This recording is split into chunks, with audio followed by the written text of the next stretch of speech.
Hey, everybody. Welcome to another episode of the Mile High Game Guys board gaming podcast. I'm your host, Adrian. I'm Zach. And I'm Jeff. And we're coming to you with another Wednesday banter episode brought to you by our awesome sponsors, Gray Fox Games. Thank you for at least changing that up. That is better than sponsored by sponsors. Yeah, I decided to throw you a bone on that one. Thank you. Just that first one's free. Gotcha. Eventually, if you keep doing it, I will just start cutting all of those out, and then they'll be like, oh, we have to cancel our sponsorship because you're not mentioning us. And you'll be like, Zach, what the fuck? And be like, got you, Adrian. That's what, you deserve that. Talk about cutting off your nose to spite your face. Exactly. Right on. So how have you guys been? How's your week? It's been a week since we did this thing. It has. The Great American Beer Festival is over. It is. And you survived. As is tradition, I did survive from the beginning to the end. Barely. Mm-hmm. I believe one of my favorite things that I saw was I can't go to Wayne's because of all the vomiting. Oh, I mean... And then you were like, it's not that I'm really that drunk. It's just that I haven't eaten. So instead of going to get food, you just... No. I did not eat while drink. I mean, it was 9 a.m. when I sent that. So Yeah. No, I was not still you at meant Great not American Beer eating. Festival. No. Well, no, yeah. I thought. Well, He I thought hadn't it was eaten like the you hadn't previous had night. breakfast, and so like you just had a really because sometimes like when you're really hungover, a good breakfast Other times, will though, like settle things. it will just It was be- because I did not yeah, drink, or I did not eat while... while you're drinking. You didn't have pretzel necklaces and all that stuff. I so mean, you got there real was pretzels, shit-faced. but there was only pretzels. Yes. Takes a lot of pretzels to counteract It does. a Great Yeah. American Beer Fest amount of beer. Yes. No. Yeah, last year, Rolled Gold just had a booth where they thrown out full bags of pretzels. Nice. And I was just walking around with just a full bag, just destroying pretzels. Not this year though. No. They had the sausage one. yeah, and a silent disco where you have like headphones that are tuned into like various DJs and they're like multicolored. So Where there's was no that? actual music playing. I mean, there was a music playing during the entire thing. But Yes, yeah. but there was also a silent disco with a dance floor where there Where was that at? kind of like, I don't know, northeast, like dance floory. It wasn't that big. But, Okay, I think yeah. I think I know what you're talking about. It was sort of sectioned off a little bit. Yeah. Yeah. I have no idea what you're talking about. That's because you didn't go. I have never went to Great American Beer Fest. This was my first time. That's so, impressive. Yeah. Yeah. First time. First time. First time, long time. Okay. My desire to go peaked back in like 2013, 2014. And it's been on a fairly steady decline since then. In beer? No, just my interest in going to Great American, like Ah. dealing with the crowds and the drinking, I've like never the been- drunkenness. I've never been bothered by the drunkenness or the crowds. Yeah, I mean, when I've I went, always heard it's a shit show. there are very, very drunk people there, but Yeah. I've never found it like shoulder to shoulder nightmare. Yeah. That what Literally, a lot there was only one point where I saw that, and that was when Utopias was tapped. and I've seen that at Avery when they've done the like straight from the barrel tappings. Yeah. But it goes so fast, and I've never run into a line that I'm like, I have to wait in this line forever because lines are like 5 minutes At most, yeah. Yeah. Like I have not run into that before, but I've also not been on like an early Thursday. Yeah. Or that's the only one I haven't actually been to. Gotcha. Is the first day. Gotcha. I might try and go in the future. I don't know. I have money again, so Yeah. Hey, that's why I did it. $75. yeah. Yeah. It's not I mean, big beers up in Breck is more expensive. It's like almost $90. Yeah. Too bad I don't tend to like any of the beers at Big Beers up in Breck.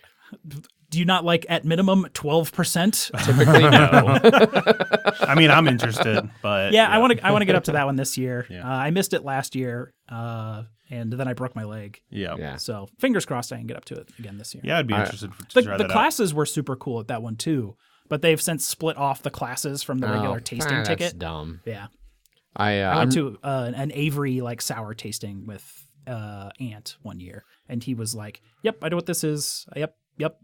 it's like he knew everything they were talking about already. Right. Weird. Yeah. He smelled the last one and he was like, "Nope." It was it was almost like like what you put on like fish and chips, the like malt Vinegar? vinegar. Yeah. Ooh. Wow. I'm bummed that this year's the first year since I really got to be friends with Ant that I didn't go to Do at the Zoo, which is another really awesome beer festival. Yeah. That I think I'm definitely gonna have to start buying tickets for. $175. Which just sucks because it's what? Yes. yeah, they're Jesus Christ. because it's a massive like rich person fundraiser for the zoo. Yeah. Oh, okay. But it's full open bar, like open food, and it's just a million Open pens too. Everything just animals. They do bring out some of the animals. Like Yeah. one year they had like you could like feed the porcupine. Oh, okay. But not like the hyenas. Or No, anything. they keep the hyenas safely away. Release the hyenas! Everyone's just applauding. Hooray! And being mauled. Yeah, that'd probably just be the poor people being mauled. I would assume. That's what I mean. It's a contained area with the poor people. Yeah. There was a discount ticket. The discount ticket got you a close up and experience with the hyenas. For everyone else's a entertainment. close encounter. Close encounter with hyena ticket. Yeah. Food and drink included. Yeah. Yeah. You were the food. Oh boy. Yeah, but doing the zoo was always super fun. Nice. Yeah. If the one thing that would be nice would be that if I went on the ticket, I wouldn't have to like spend a decent amount of time working the Epic booth. I could actually legitimately Well, that's why we like skimmed the system and brought in more people than we should have. Oh yeah, absolutely, absolutely. But I would They look. let us keep control of our own wristbands. Oh, wow. Those are coming off and going onto other people's wrists to have them come in and work the booth while everyone else can enjoy some time. Yeah. Because I think they only give like 2 to 4 wristbands for like the booth. Yeah. So it's not like you many. don't get like, and you need like 1, 2 people there at any time. So Yeah. you can't really enjoy, but if you kind of skim it, because you don't need wristbands to enjoy the do at the zoo, because you need a ticket at the door. Gotcha. But you need a ticket to get in early. You need a wristband to get in early or stay late. Okay. So, you just kind of Yeah. do that. Oh, I forgot something in the car. Let me just go get that real quick. Or like, oh, so and so's up at the gate, and then you just go with a wristband that you kind of barely put on, and then you just take it off, and then you're like, oh, someone's at the gate. Yep. Because there's people at the gate for like the employee thing, and you Right. just do that 3 Yep. times, and you're good to go. Gotcha. So that's GABF and the do at the zoo. Yeah. Well, so I just had one other comment on GABF. I don't know what it was, but I consistently always got over poured on all the beer. Yeah, because it's supposed to be like a 1 ounce Yes. pour, but it's no, and what it was- usually more than that. No, what it was is that like Paul would get it very occasionally. Wes would get it very occasionally. I would regularly get like 3 to 4 ounce pours. Wow. I got 2 ounces of Utopias in my thing, and they were Yeah. like super rationed to everybody else. And then I was like, well, here's my double pour as usual. Yeah. How was the Utopia? The $300 Sam Adams Yeah. beer. The port basically. Yeah, the brandy. I mean, it's good, but I was driving home that night, so I finished Ooh. 1 ounce of it, and I was like, okay, well, I'm going to dump this unless anybody else wants this, and then Paul ended up drinking it. So Okay. it was the problem is that like there are a lot of good heavy beers There that are. I was like, I want to keep drinking this, but I know I can't. Yeah. So that's why I appreciated a lot of the sours and stuff that I had there that weren't super strong. And on. I think my favorite one was the Dragon's Milk White, which is a white stout, which I don't know exactly what that means. Neither do I. But it was like 6-point-something%. And it was brewed with cherries or something. It was very good. Which is out and about. I've seen something about them releasing more white stouts out there. Yeah. Well, it's definitely something I'm going to keep. They eliminate the roasted malt, Oh, okay. so it stays pale. Gotcha. Interesting. But I enjoyed it. I enjoyed. The Great American Beer Festival. Yeah, I don't know if right now, if you're like, Zach, would you go again? I don't know how I'd answer on that yet. I feel like it was sort of like Gen Con, that it's like it was cool to go once, but if it's not, like if it doesn't click with you, then maybe don't make the trip for it. Yeah. But I'd have to see. Unless you're just there to be like, pour me whatever the fuck you want. I just Exactly. want to get hammered. Yeah. Yeah, right. Which a lot of I people paid do. fucking $21 for a wrap, chips, and a water. So, but like you were saying, I just had pretzels, and we were like, okay, we need something that is not pretzels now. Yeah. It was a really good wrap, but I don't think it was worth fucking that much. Last year they had food trucks. That's what we got too. Oh, Yeah. okay. It's one of them was a food truck, or one of them was. I remember I I remember the food trucks not being crazy expensive last year. Gotcha. Yeah. I mean, realistically, like if I said it was like a $15 for a wrap and a bag of chips, you'd be like, yeah, it was $5 for Yeah. water. It's Yeah. really, yeah. So Uh, yeah, but yeah, that's GABF. Indeed. We saw Joker. We did go see Joker. This can be light spoiler-ish? I don't know. Do we want to just not do spoilers? Do we want to do light spoilers and let people run away? I don't know. Joker was good. It was good. It was good. I liked it. I don't know if I would actually go and see it again. I've been trying to debate about that because Megan hasn't seen it, and I got free tickets. So it's like I could totally go again. But I'm not sure if I feel like I need to see it again. It wasn't like it was a movie where I missed something or needed to process things again or... I mean, it's a movie that you can think about what happened in it, but you don't need to see it. Yeah. It makes you think. Yeah. I mean, it's a movie about a guy finding his place in society. So yeah. Yes. That's a way to describe it. Society found a place for him. Yes, it did. I mean, Joaquin Phoenix did a great job. Yeah. But I am also I don't know if I'd ever watch it again. At least not right now. Yeah. I'm not going to get more out of it than what I got the first time. But if someone asks me, should you see Joker? Yeah, I think you should see it. I see at least the once, and then I would recommend. Yeah, I would agree with that. So, I don't know if I've seen The Dark Knight more than once.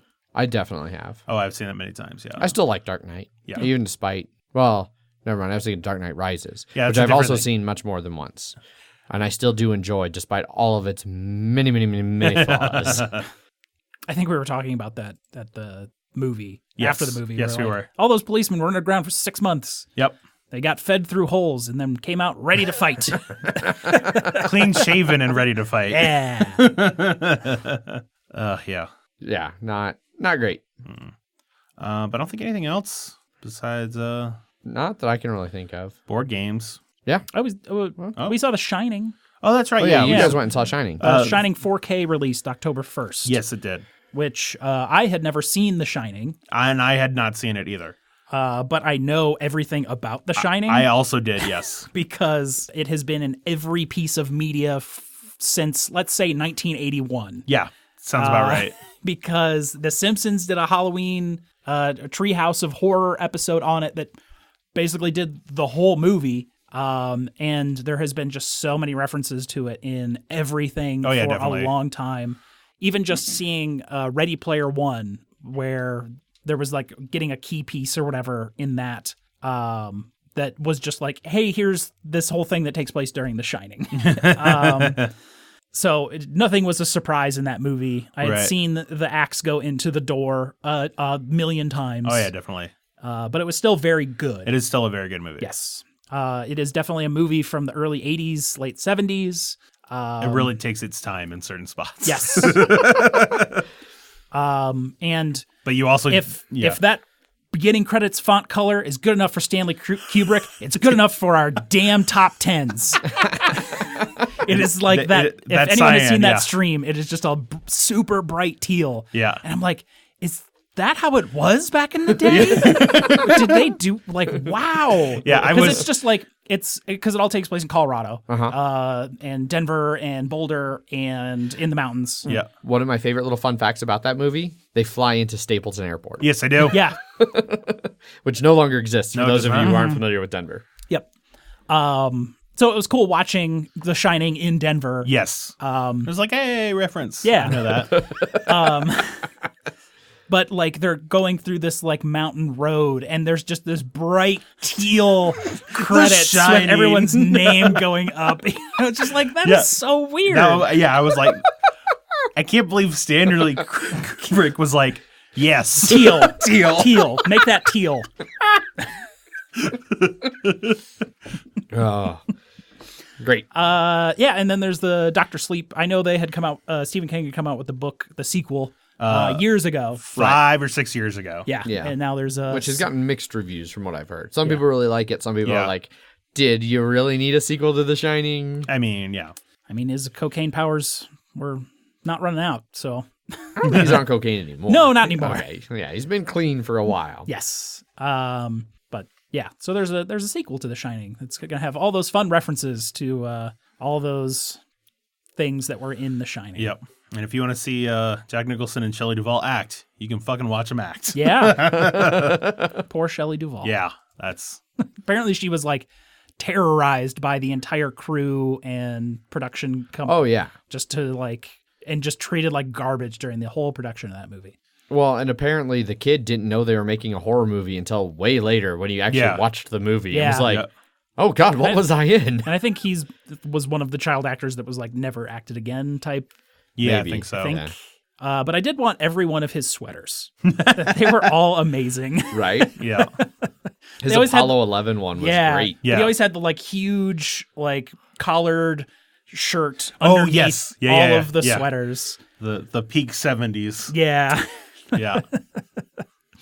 The Shining. It's a good movie. Yep. I super like it. One of the legendary fun facts that I'm sure everyone knows is that they wanted to use a prop door for when he was acting in, but Jack Nicholson used to be a volunteer firefighter and was breaking into the like fake doors too fast. Yeah. So because he had done that before. Right. I mean, he seemed like he knew what to do. Yeah. So they had to use a real door. I know where the weak point is on this. I did see a continuity error. Uh-huh. When he was going through the door, he was just kind of going through that one side near the door handle. Yeah. And then later he gets distracted, and then like when the one guy shows up. Oh yeah. And there's 2 holes in the door. Uh-huh. And in the Dr. Sleep trailer, they go back and it's just just the one Yes. Yep, hole I saw in the that. door. Yep. Continuity errors. How dare you? Yeah. Get it together. Get it together. Indeed. But I'm more interested in seeing Dr. Sleep now. Yeah. Which I was not giving a shit about. Yeah, I'm still not that much. I mean, is it going to stop you from seeing it? It's another. I mean, almost certainly not since I have the Exactly. Alamo Pass. It seems good enough. That's a low bar. I mean, hey, look, it seems better than Rambo, right? that one's going to haunt me till the day I die that I spent money on that movie. The Alamo has a lot of good ass movies. Yes, it this does. month. I need to try and schedule out some seeing of movies. Mandy's coming later this. I saw that. You know what? I haven't seen it yet. Maybe I'll go join you. I really want to go see Mandy in theaters. That one's gonna be pretty cool. That'll be the 3rd time I've seen that movie Nice. in less than a year. Yeah. So should we talk about board games now? I think we should move on to some board games. Okay. Vampire Hunter D was that? I saw the that. Alamo tonight. Yep. Yes, it was. As you're hearing this, we could be watching Vampire Hunter D instead. I'm got a okay. hand. He's got a hand. He's got a hand mouth Hand mouth. and eyes. Hand eyes. Hand eye mouth. Yep. Not just word coordination. Right. Mouth coordination. Gross. Gross. Yes. Gross. I've never been uncoordinated with my mouth before that I've needed to think about that as in any way, shape, or form. But now you will. I was like, is my mouth being coordinated right now? I guess like talking, yes, but like, Am I talking symmetrically? Yeah. but just If you're not, might be a stroke. yeah, It's a good tip. Yep. hot tips, hot stroke tips. Nope. So board games, keep actually going on to board games instead of mentioning board games and then not talking about them. Yeah. Well, I thought we wanted to, be Mile High Game Guys since we're Mile High Game Guys, and that's just what we do. Yes, but also I have to edit this, so at some point I would like us to actually get into board games. Fair enough. So board games. I'll start since I didn't have a whole lot going on this week during the what did you do this week? I did nothing. I did buy a car, but I mean, too late. Megan bought a car. I was a key part of the process. Did you bring her to get the car? And I was moral support during the entire thing. Okay. At one point when she realized she had left her checkbook at home, I was like, I can run and get it while you finish up this paperwork stuff. And she was like, no, don't you dare leave me. I hate spending money and I'm spending thousands of dollars. So anyway, though, that was my only real thing. And Sick Dog, but I'm not going to dwell on that. Board games. Yes. Board games. Thank you. Board games. Thank you. So I played a couple games at game night. That was really all I got a chance to play this week. It was kind of a busy week. I'd wanted to play 2-player Tapestry with Megan, but between Sick Dog and car buying, that didn't happen. So game night, I got to I taught a few new people Cryptid. I already don't remember who I played the 2 different games with because I played with one group for one game and then another group for the other game, and I lost track. But it was a 4-player game. Lance was there. I talked Lance into playing right before he jumped on his flight to go to Shucks. He's up in Canada at Shucks. Name dropping all over the I place. know. With May. With May. They're just competing to see who can drop the most names. Yeah. May was on a train with Matt Leacock and talked about Ant, Wes, Andrew, and I's specific game of Pandemic Legacy Season 2. Yeah. Right. And just was like, they're like 1-8. And like, what could possibly be going wrong? Yeah. It was interesting. Apparently, he was right about some things. Or he's like, they're probably doing like this wrong and this wrong and this wrong. Because I think when she was talking about it in Slack, somebody was like, oh yeah, I think we did mess that up. I think it was because we opened up a box that will help us not lose anymore. Gotcha. As bad as we were. Okay. But so Cryptid went well. I actually won. It was another one where I thought I was going to win like 3 turns earlier, and I guessed the spot, and then I was way off about somebody's clue, and then it took me a couple turns to reevaluate. And usually when that happens, the person right before me gets it. But Lance couldn't quite figure it out, and it came over to me, and I was like, "Bladow," and it was correct. Did you play with just basic or? Yeah, okay. I'm still not brave enough, especially when I'm teaching new players to dive into the advanced No, you cards. really should not. They just seem game head breaky as it is. Well, especially because it can be like you can be playing advanced and there will be no advanced rules, Right. or it'll be all advanced or partially. Some people will have advanced, some people won't, and that's where it gets like really. You're like, well, yours could be this or it could be not this, and then like you're like.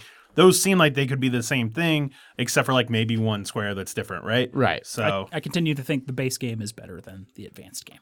I could probably see that. It's certainly easier to follow. I have started And it's telling quicker. people, especially when again it's a learning game with new players. I actively encourage them to get like a note app on their phone and be like, take notes. Like the rules recommend taking notes. Yeah. Fucking take notes. Yeah. It's gonna help you out. It's gonna make your turns shorter because you're not gonna have to like, wait, I thought I figured out Adrian's clue, but now I don't remember what it was. Let me refigure it out again. It's like, no, once you think you figured it out, just write Adrian, mountains and swamps, and then move on. And then if you get information that counteracts that, you can reevaluate it then.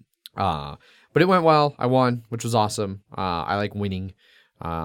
So Cryptid continues to be real good for me. I do really enjoy playing it.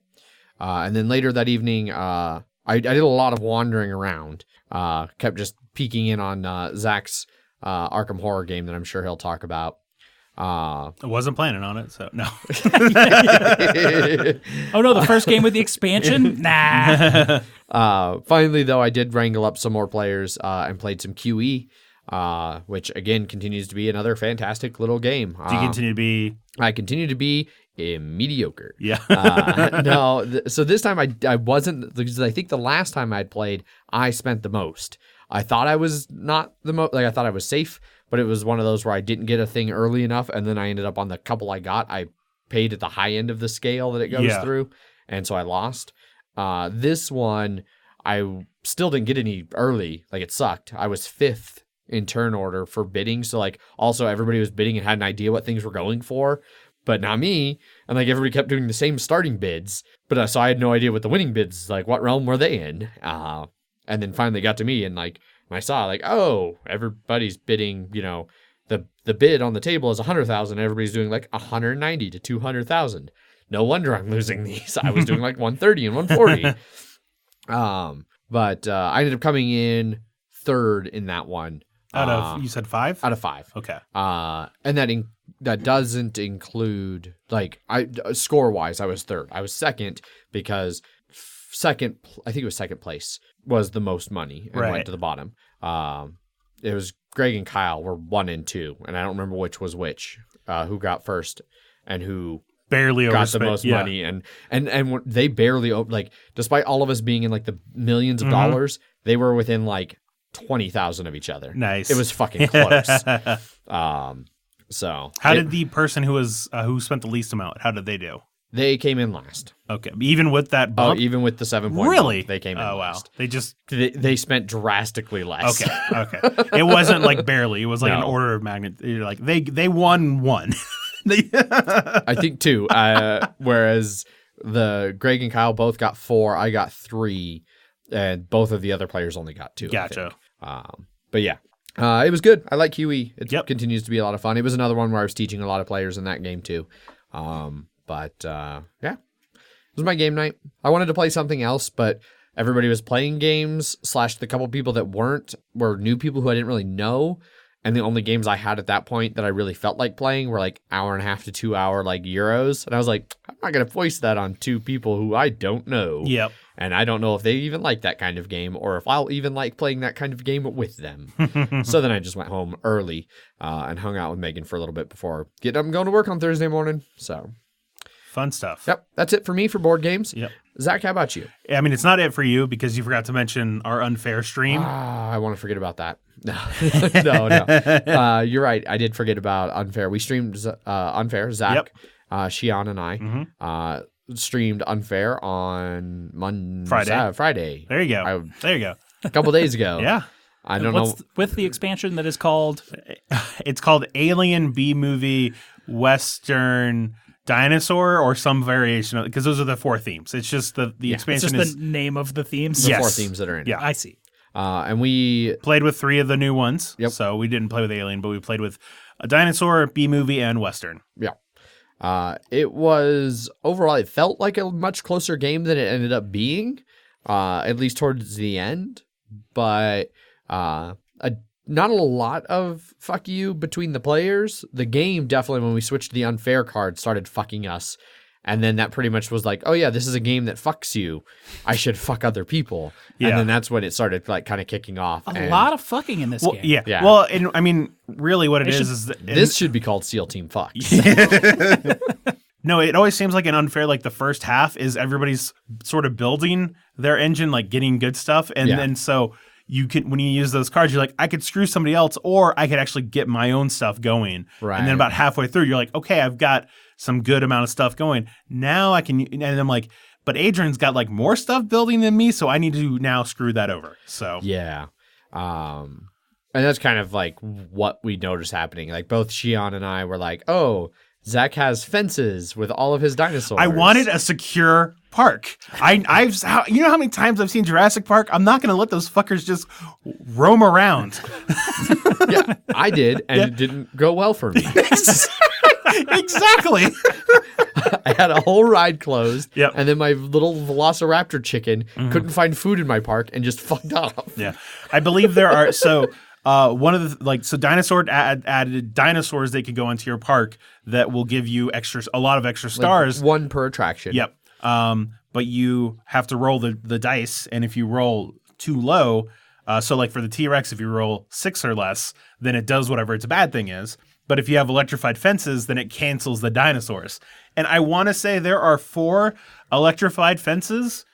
And I want to say that because I had 4 electrified fences. Okay. There were definitely only 4. There's usually dots or something on the cards for how many copies there are. Oh, there. I didn't look. I just was. I mean, I wouldn't be surprised. Unfair was one of the games that did that. Oh. But yeah, Zach definitely had all of the electrified fences because we went through the deck like twice, I think, in the game. Oh no, we went. I think almost the 3rd time because the last 3 rounds I was looking for a goddamn another theme to put on my park. My one dive-in theater needed themes, and you guys took... Shion and I had taken all of the themes. They had taken all the themes like assholes. Well, they took the B-movie theme, which was the important one, and because if they hadn't taken that, then I could have just used that. But because I didn't have that available to me, I had to put 2 different themes on there, which you guys had 5 themes between the 2 of you, and I was God damn it.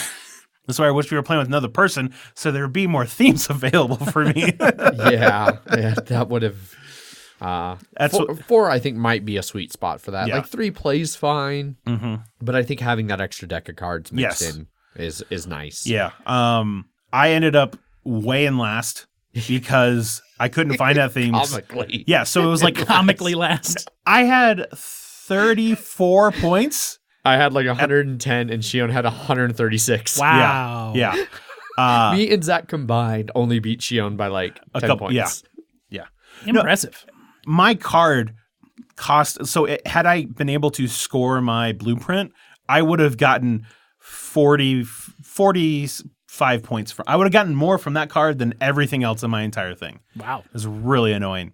And that because I was looking for that theme, the last couple rounds, I couldn't be building anything else because I just was just fucking looking for it. And then at the very end, I was like, I just want to make sure we go all the way through the repair phase where our things fix, and then we score, right?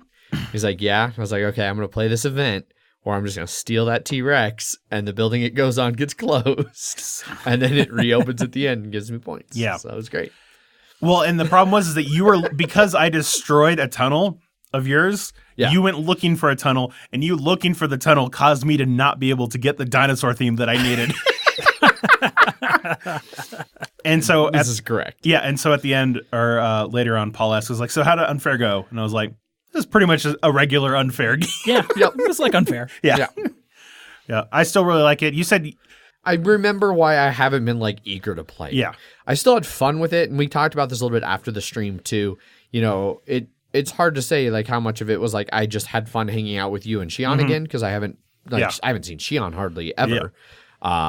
You know, and so like it was just fun to play with friends versus like how much was like I was actually enjoying the game, because there were definitely points where it was like, oh my god, man, like some of the like events, like somebody will get an event and it's just like that one is stupid powerful. What was and really we just got luck fucked. What was really funny is that it was about like whoever had the highest quality. It was Gold Thieves, and it was basically each player, whoever, like whatever their closest attraction was that had a quality on it. Basically, thieves came in and stole that. And yeah, Adrian got really pissed at me because he thought Zach played it as an event. I played it as an event to fuck over both. Yeah, and I was just like, dude, what the fuck? It wasn't me at all. And then it didn't affect me at all too. So I was like, so then when I realized, I was like, oh, but you still didn't get affected, and it fucked me. So fuck you. Yeah. Did you get for flipping the cards over and reading them, Zach? That's what I get for shuffling them in the beginning of the game. Yeah. So like I said, we played that on Friday. Yeah. For me, my game night pretty much entirely consisted of Arkham Horror, 3rd edition. Listener and friend Ryan was mentioned that he wanted to try it out, and he had brought it, and then was asking around for people, and I was like, you know what? Sure, I don't have anything super planned right now, and Is it just the base game? Yeah, it was just the base game. Still haven't played with the expansion. I've played with the expansion. Oh, well, great.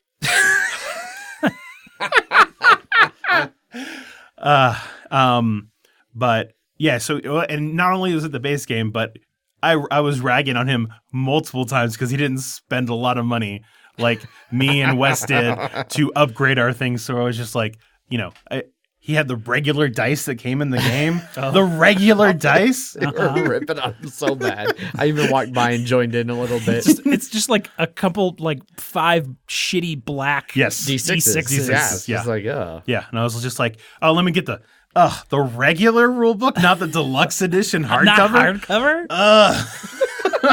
I'm just holding back the vomit. Yeah, pretty much. But no, we played the what was it, Azathoth one? Right. And classic Arkham fashion. Things were going great until it just started to suck. Yeah. And then we ended up getting fucked. So did you lose? Yeah, we did. Okay. Yeah. My character died from going insane. Devoured, in fact. Yes. And then everybody died eventually, right? Yeah. Azathoth does that. Yep. But no, it's still enjoy it. Like teaching it to them. It's always cool to play with newer people, just because they're thinking about the game differently. Yeah. And I was like, when I played, I was like, I'm gonna get this dude that just goes and kills monsters. I'm gonna go kill monsters while you guys figure out the game, sort of. Yeah. And then I ran over a lot of people with my car. You're that person, huh? Yeah. Awesome. Michael. Chicago typewriter, all that stuff. Nice. Yeah. I love that phrase. Yeah. Chicago typewriter. Yep. Oh. Yeah. I thought you meant nice. No. I do also like the phrase nice. Nice. But yeah. And then I played Second Chance with you, Jeff. Yes. And this was your only game you played this week? My only game at game night that I played this week. Did you come to game night last? Yeah. Oh, you must have got there after I left. Mm-hmm. Yes. Gotcha. Yep. It was on the way. Did the Second Chance, the flip and fill with the polyomino pieces. As is tradition, Paul did really bad. Made some poor choices. I really need to play this game with Paul so I can actually beat him at something. It's been a while. Wes had the prettiest board with his architecture drawing powers. And then Zach and I tied for first. Yes, with, we did. 5 spaces left. I made a critical error at one point, not realizing that both I had thought the short U had come out already, and it was just the long U that was left, but both were still available. If I had gotten the long U, that would have been much better.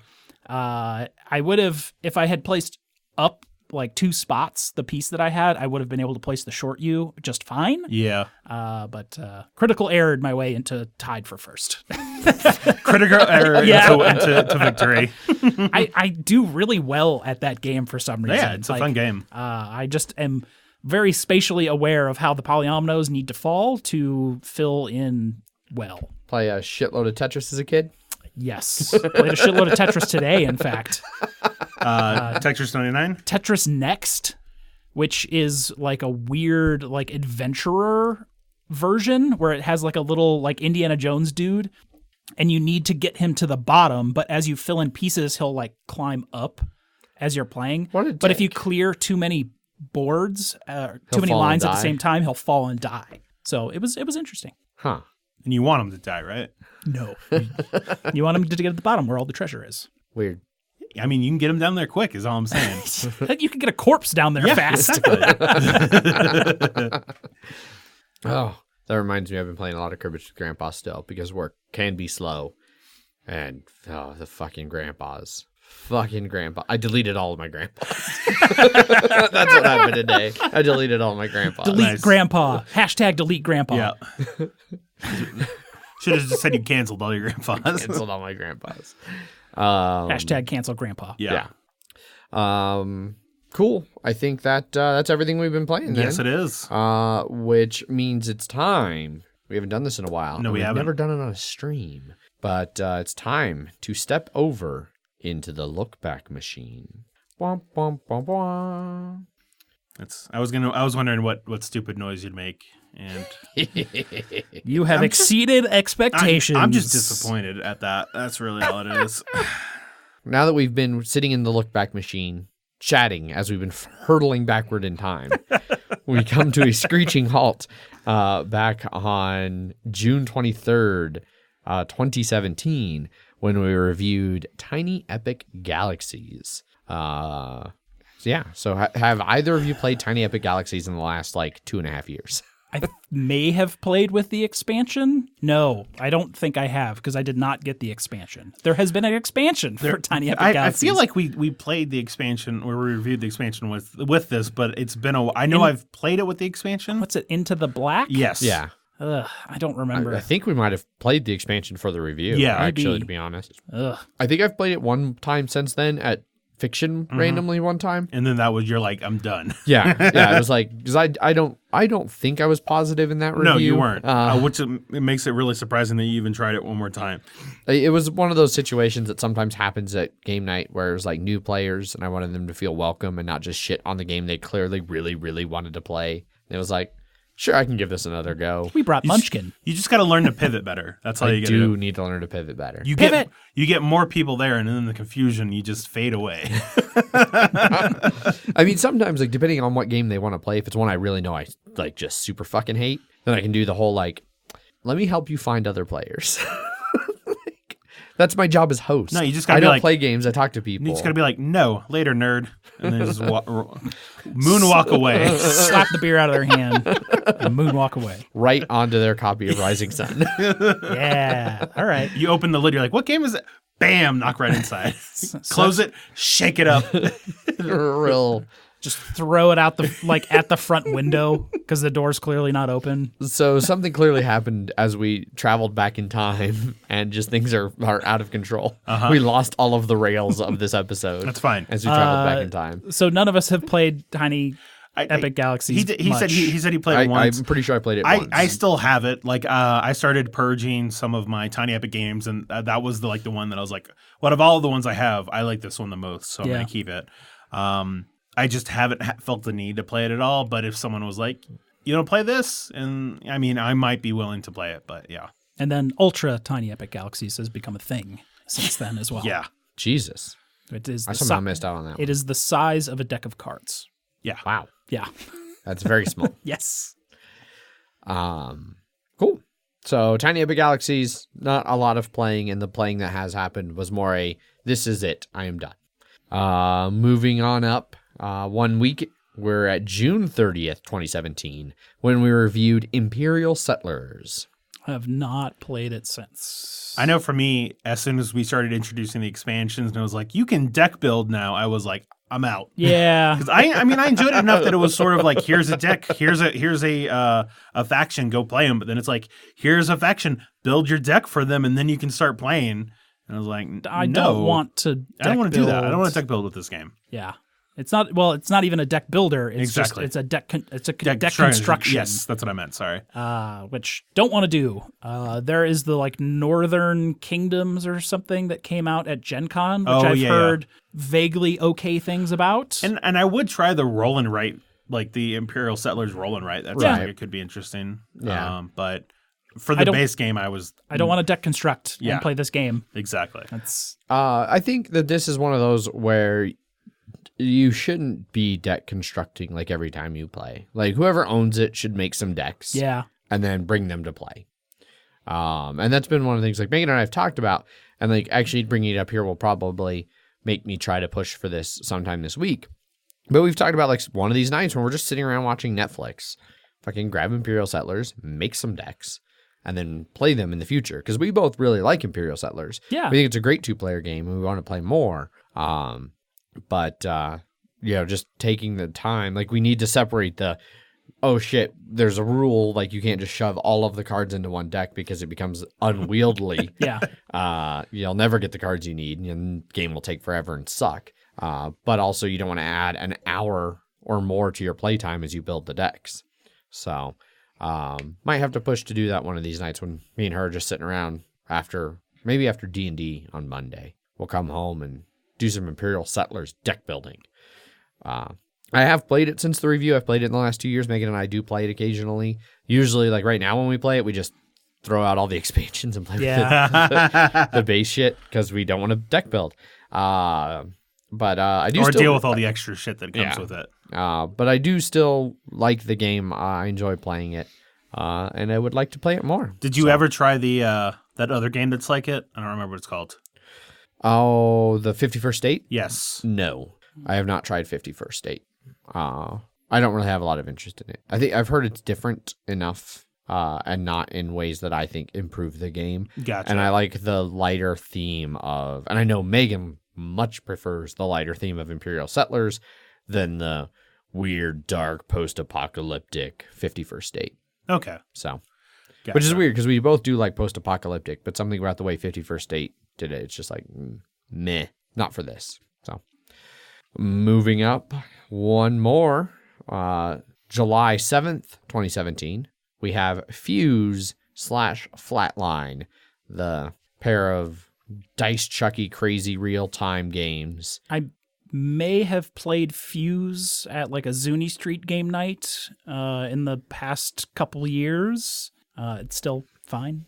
It's Fuse. Yeah, I don't specifically remember playing Fuse. I know I haven't played Flatline since the review. Have played Flatline. I've played Flatline a couple times since then, and it's every so often it's like, I wouldn't mind playing that again. And we lost again. Yeah. It's real hard. Well, that's one of the problems with especially that one is that you got better the more you played because then you remember the traps that you fall into and how to avoid them. But after like 6 months or so, that sort of resets. Yeah. Yeah. But I haven't played the Fuse. I don't know if I've played it since the review. I think at that point, like smaller games and like other smaller games ended up taking its place. Yeah, for sure.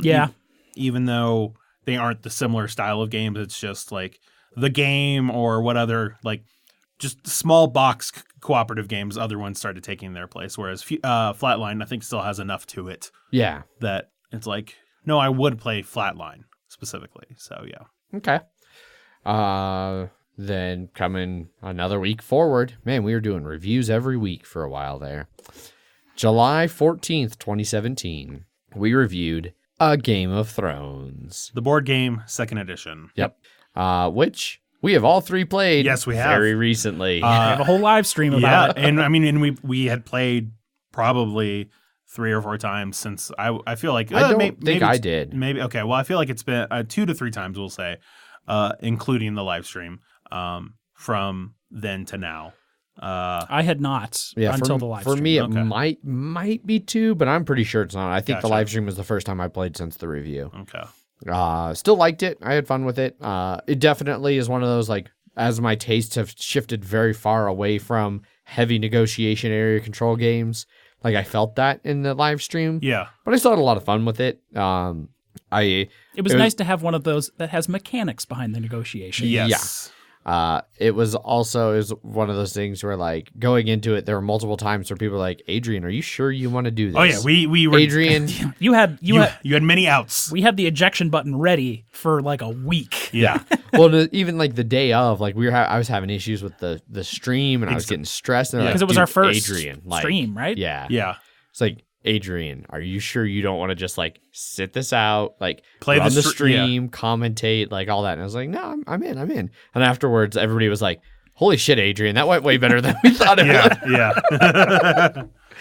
I like Game of Thrones. It helps that one is one that the theme just hits for me really well with that one, like in a way that every other area control game I can think of off the top of my head don't hit for me. It helps when you have like the perspective on the lore of what's happening in the game. For sure. Yeah. If it was just like generic fantasy with just 6 different, factions. The game doesn't tell you anything about any of these characters or any of these kingdoms or anything like that. It's just like, hey, this guy's named this guy's named that. They start here, play. Yeah. Like, that's all it is. But knowing like who the Greyjoys are and Exactly. who they are in their armies and where they start. And well, I think they did a good job designing the factions to kind of play to those strengths. So if you know, like, oh, the Greyjoys are the pirate guys, I probably need to do like some awesome Navy shit. Yeah. Or like, oh, the Starks are the Northern Kingdom that's huge and ancient and like has good defenses, like to getting into, like it's hard to get into the North, but it's also hard for them to expand out of the North, and so you kind of have to play that way. And then like we played with the expansion on this one. We did, Mother of Dragons, yes. Which is fairly recently come out. Yes, there's 2 others, but they're just card expansions, right? Feast for Crows and Dance of Dragons. Yeah. But yeah, then that one adding Daenerys. The Targaryens. The Targaryens, just like fucking dragons. Yep. Yeah. Huge part of their strategy is fucking dragons. Well, and don't forget how it helped showcase how well the Starks and the Lannisters work together. Yes. Especially the Lannisters taking orders from the Starks. Yes, especially when the Starks start on the Iron Throne, no less. Yeah. Wow. But we played with Vassal, Lannister, and Baratheon, which would be number 1 and 2 normally. Yeah. So we clearly it went to 3rd place. Yeah. Clearly, this was the timeline where back in season 1, Eddard he took Littlefinger's offer of like, let's overthrow this bitch. Yeah, and did it. Greyjoys number 4. That was a lot of fun, and I want to play. I want to play it more because it was interesting, and it was interesting for me for very different reasons for everyone else. In that game, because I was just fighting the cheating vassal Lannisters for most of it, and still came in 3rd. And like 1st and 2nd was like coin flip of West's like, I'm done with this game, like I don't want to even bother defending level. Yep. So I came in a solid 3rd place. You did. After all that horse shit. So that's Game of Thrones. And then moving on another week. July 21st, 2017, we reviewed Star Realms and Hero Realms. We have, I think all 3 of us played both of these since then. I probably have played Hero Realms, but nowhere near as much as I've played Star Realms. I know I played a 3-player game of Hero Realms at... Well, and we played at least one game of the campaign of Hero Realms too. And there's a second campaign coming soon. The pledge manager has been filled in, and it will arrive sooner or later. I still have that game fully sleeved. I wish they had a big box for it soon, but now it's just kind of like one of those long boxes. Yeah, right. But sooner or later, Hero Realms will also get played. But we've been breaking out. I've broken out Star Realms recently in the Universal Storage box, which is all of Star Realms, minus 1 Gambit expansion that I don't own. Slacker. But played like Frontiers for the first time recently, used the class decks for the first time recently, and it's all still good. Still Star Realms. I would really like to play some of those because you've played like a lot of them with Zach, like the one night at Strange. You guys played a whole bunch. I brought it up to DBC Arvada. Yeah. Some people was like, "Whose is this?" And I was like, "Mine. Can we play it?" And I was like, "Sure." So Yeah. they played Frontiers. So yeah, I would like to play some Star Realms. Yeah. I mean, I have enough in there where we could play 3 separate games of Star Realms at the same time with all 3 different sets. This is true. And everyone could have their own class decks. Yes. Because there's 9 or 10 class decks. We could go fucking nuts. Continues to be a really good little 2-player. Star Realms continues to be white wizards. Yeah, like White best Wizards. game. Yep. for sure. After we played Sorcerer at Gen Con, and it was mediocre, At grim, best. dark edgelord. Yeah. As it could possibly be. Yes. Oh, was. that's unfortunate. Yeah. But Hero Realms, Star Realms, still rolling hard. Nice. And last up in this round of the Lookback Machine, Indonesia. We looked at July 28th, 2017. So we're not going to get fully up to exactly 2 years ago on this round. We were way behind. Yes, we were. So we'll be back at this here in another month or so. Month. Haven't played this in years. But yeah, you guys haven't played since the correct, review yes. probably. I played it just a couple months ago at a game night that some of the old Heavy Cardboard crew, they've started doing like a weekly, bi-weekly heavy games night on like Monday nights or Tuesday nights. And I went and played, it was a couple of them, myself and Ben from game night. He came along and we just like, we're like, hey, let's do this. Let's play this. We played a 5-player game and it took like 2.5 hours. It went smooth. I remembered everything about why I love Indonesia. Just really great game that develops differently every time. Like this was a weird one where like we were out of era, like we did 1 turn in the first era. In the second turn, we went into second era. And then we were in the second era for the entire game. And then we went into third era for 1 round. And then the game ended.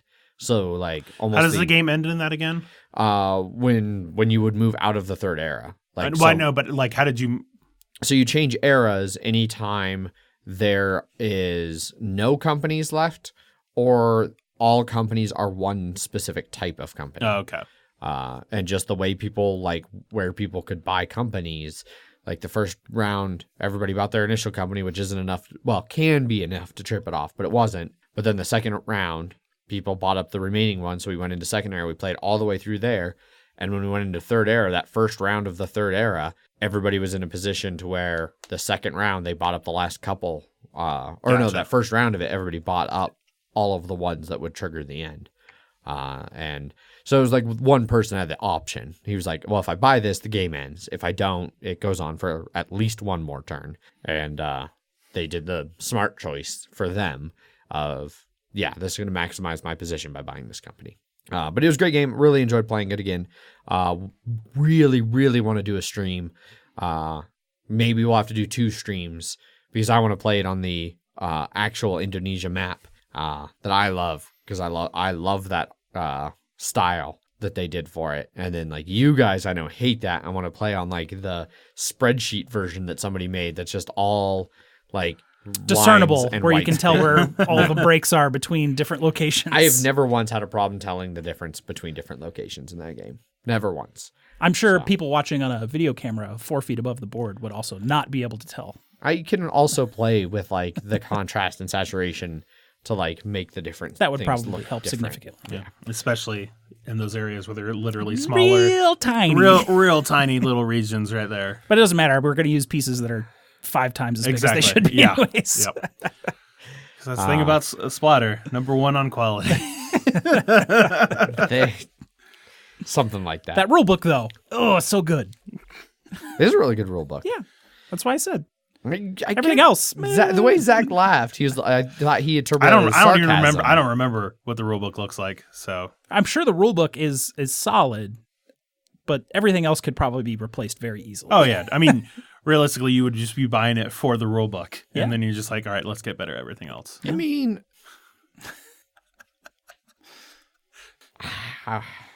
yes, but also no. That's all I'm going to say. Okay. Yes, but also no. Yeah. I mean, we're being totally sincere over here. We're not trying to just piss you off at all. Exactly. So, all right, we are all done with the Lookback Machine. We can jump back to modern times. which I think brings us. Is there Bloody Minute, Jeff? Of course there is. I should have done Bloody Minute before the look back. Nah, it's fine. It's fine. All right, so let's move. You came ready for news, and then he just ambushed you with a bloody minute. I tackled you across the side. Great. Terry Tate, office linebacker. Those were great commercials. They were so good. That brings us to the Bloody Minute this week. It was the Smashing Sarai versus the Hell Pit Hellraisers. Myself versus Connor, one of the nicest coaches I've ever played in any of the league games that I've played. We met up at Total Escape Games this week that was doing a D&D night. There was probably 12 different games of D&D happening at Total Escape. It was like, oh, we don't have space. Oh, at least there's one table. Like, there was a fuckload of D&D happening. Do you happen to know, was it Adventures League or was it just a random? I have no idea. Okay. But there was a fuckload of people playing D&D there. Someone had like an overhead like projector thing where they were like doing mini table thing. It was insane what was going on. Okay. So we started up. I got Fame. He had like 340,000 in inducements because he had gotten messed up in his previous game with a Miss Next Game Blitzer and a Miss Next Game Gutter Runner. He can only have 2 Blitzers, so he would have had to fire and then rehire, which he didn't really have money for. And then he can only have 4 Gutter Runners. He didn't end up firing and rehiring. He ended up taking the Ball and Chain big guy. He's like move 5, strength 5, edge 1, armor 9. And Ball and Chain is really weird. It uses the out of bounds template, which if the ball ever goes out of bounds, you kind of put it back on the square next to where it just came back in, and then it goes diagonally left on 1, 2, straight ahead on 3, 4, and diagonally right on 5, 6. And then you roll 2d10, or I'm sorry, 2d6. Okay. So it can go 2 to 12 spaces. A Ball and Chain will move its full movement, but every time it moves random 1, 2, 3, 4, 5, 6. If it goes diagonal, straight, or right, you don't roll anything. You're just moving 1 space. But that gives a chance to hit your own guys, hit my guys. So you kind of want to have to go down a line and hope you sort of do it right. It gives you basically a 1 in 3 chance of hitting what you want when you get close enough. And then you do a strength 7 hit. And then this guy had Mighty Blow on top of that. Okay. So he would be 2 dying anything except skinks, which would be 3 die. But he had him off on the bench for the first half because he was going to save for the second half. He had another Star Gutter Runner that he used, which was Creek Rust Gouger. Which I chose to receive. And when I received, we did the kickoff. I got a free reroll. I immediately rolled double skulls, which I then re-rolled with my free reroll. Nice. And nicely done. I blitzed his Star Gutter Runner, which was within a go for it for the hit to get a 2 die, and immediately misnext gamed his Star Gutter Runner that he had brought into this game. So okay. I was immediately up 10 to 11 on turn 1. Made a couple other hits. Things were going my way. The first half pretty much just went to me the whole time. So I got a lot of KOs. I got a lot of casualties. I ended up killing his Star Gutter Runner, which he apothecaried into a badly hurt, which sent it into reserves so it could actually come in later. Scored on my 8, which gave him a turn, which he got all of his KOs back. His niggling injury lineman with 0 star player points was killed. What a niggling injury is, I get a +1 onto all injury rolls, so yeah. I get a casualty on 9, I get a stun on 7. Okay. I killed him. He was dead. Weird. But he uses Apothecary on his like Edge 5 Gutter Runner, which is like a really good player for him. Okay. Which was definitely because his Gutter Runner would have been dead. That put him only at 10 players, however, and if he has 11 available, he has to put them on the pitch, which means his ball and chain that will get 1 turn to be able to activate before it is fouled out for having a secret weapon. Which is the ball and chain. So he picks up the ball, he does a pass, 1, reroll 1, turnover, end of the half. And then he argues the call. You roll a 6, and then he can come back, or you roll a 1, which he did, and he is gone. You cannot argue the call anymore, and you lose automatically all free reroll, assistant coach, like brilliant coaching reroll kickoff events. Okay. So up next was the start of half 2, and Cheering Fans comes up, not the brilliant coaching one, which I then win another reroll and immediately roll double skulls, and which I use on the reroll once again. Weird. I had kicked to him this time. He is super fast. Gave it a move 9. He still had 3 gutter runners and his crazy bullshit block, leap plus edge. That means he can 2+2+ to leap and pick up the ball and do basically anything. So I made sure to fuck him up as much as possible. He got 2 spaces away from my goal line. I was able to just barely hit him. All gutter runners are strength 2. So I had a Saurus hit him, which gave me a 3-die block. He was blodge, so I needed a POW, got the POW.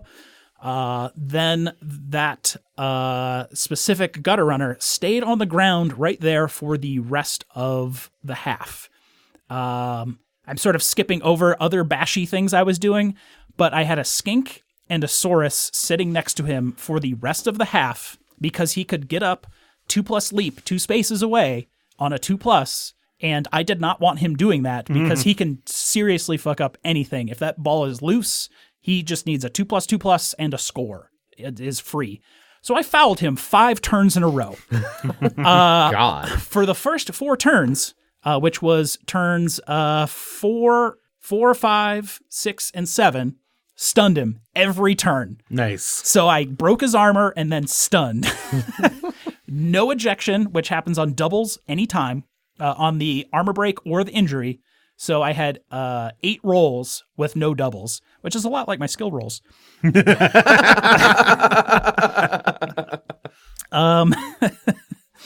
But I was doing some serious damage to his team as I was going. Skaven are all like armor 7. The Blitzers are armor 8. So I was absolutely fucking up his team.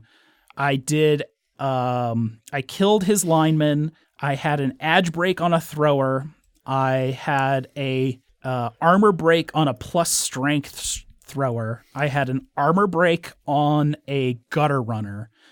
The last turn, he needed a 6-5-4 2+2+ to hit my skink on a 1 die and got it off, which cost me the 2-0 win instead of the 1-0 win.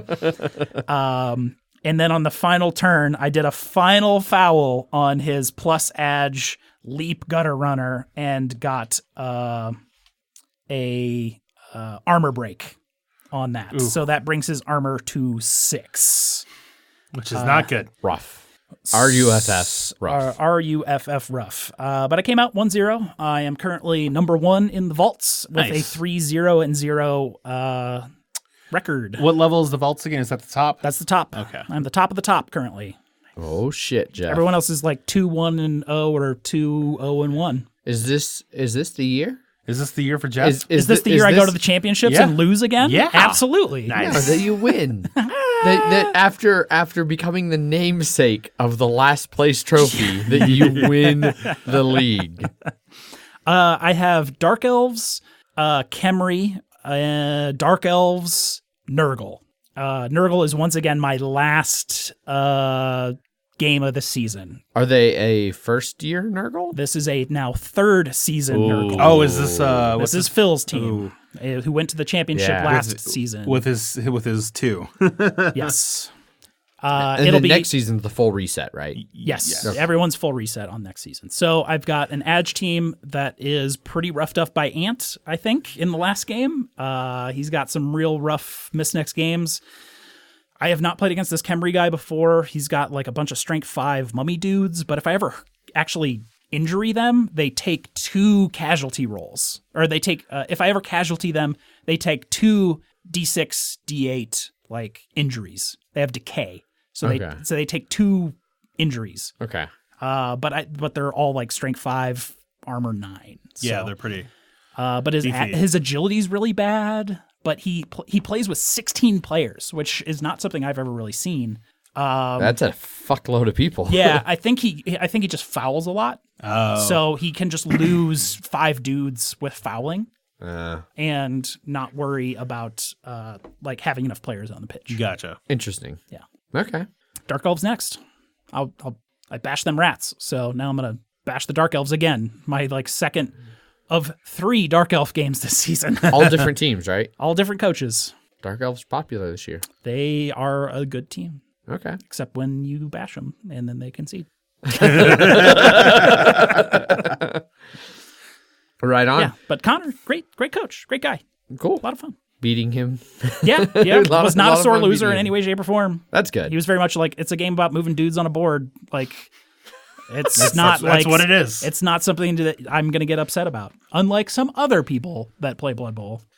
Yeah. Yeah. Other people. Cool. So that concludes the Bloody Minute. We are ready to move on into news and Kickstarters.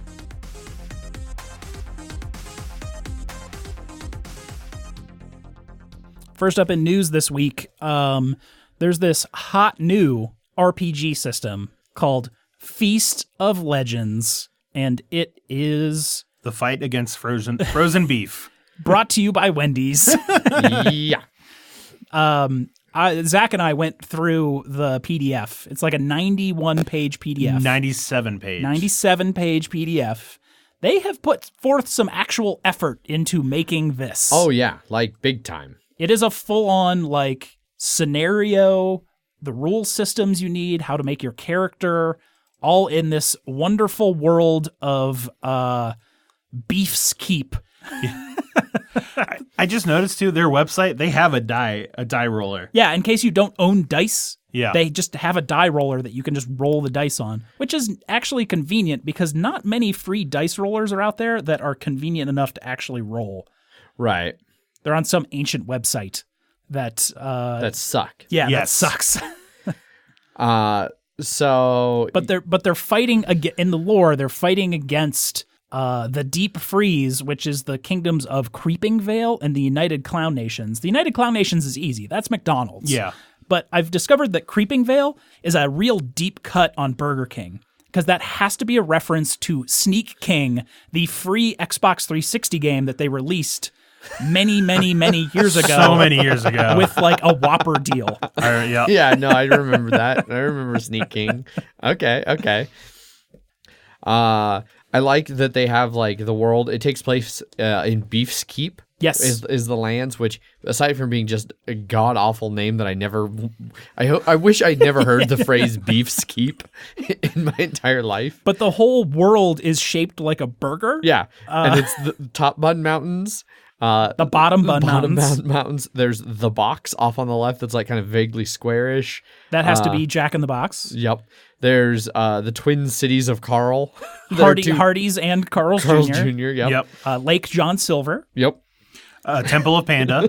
Yes. The Roast Beach. Yeah, they put in some effort, and then there's the adventuring thing. Everything's just gold. Various orders: the order of chicken, the order of beef, and then those are basically your classes. Yeah. They also have a direct link on the website to order Wendy's from DoorDash. Yep. So Yeah, go ahead. So much so that you can get session buffs by eating specific items from your order. Oh, I know. So if you're eating like a Baconator, you can get advantage on all of your rolls for that session. Yep. But also, if you are eating things that aren't Wendy's, you get debuffs. Some frozen burger joints, you suffer +1 ice damage. Pizza, add -2 modifier to all charm rolls, etc. Yeah. Completely ridiculous. So apparently... And all the items are just like the armor is like you put buns on yourself and it's your bun armor. All of the weapons are like forks and spoons and like pots and like spatulas. And the armor also references like their outfits that they wear at Wendy's. And you have enemies like Fry Fiend and Beef Bandits. But they have character sheets on here. They have a full like 60-page GM guide that has like a first campaign in there. Yeah. They put an astounding amount of work into this. Yeah. Way more effort than their like Japanese KFC love romance text. Thing. The dating simulator? Dating simulator. Yeah. KFC dating simulator. Colonel Sanders dating simulator. Yeah, I heard that was not great. But this looks great. So if you want to see this in action, there's currently, as of listening to this, you can go Critical Role. They did a one-shot. They partnered with Wendy's. Wendy's sent them a bunch of free food. And Sam Riegel, who's like the class clown of the group, was the DM for it. And apparently it was just a delightful shit show of bad food puns and ridiculous shenanigans. I haven't watched it yet. It did then raise a whole bunch of like drama because apparently a lot of Critical Role fans felt that it was very against Critical Role's ethos or whatever to have partnered with Wendy's, who has apparently just terrible employment practices and stuff. Which, yes, like, as do it's all a fast food joint. Yeah, exactly. Like, wait, did what? Yeah. Like, because I had to even look into it. I was like, wait, are they somehow worse than like every other fast food? No, they're just as a fast bad. food joint. So there's all that kind of drama, which kind of cracked me up. But we will be doing on Mile High Dungeon Delvers for sure, and then probably for Mile High Game Guys as well. Feast of Legends one-shots as well. Nice. Okay.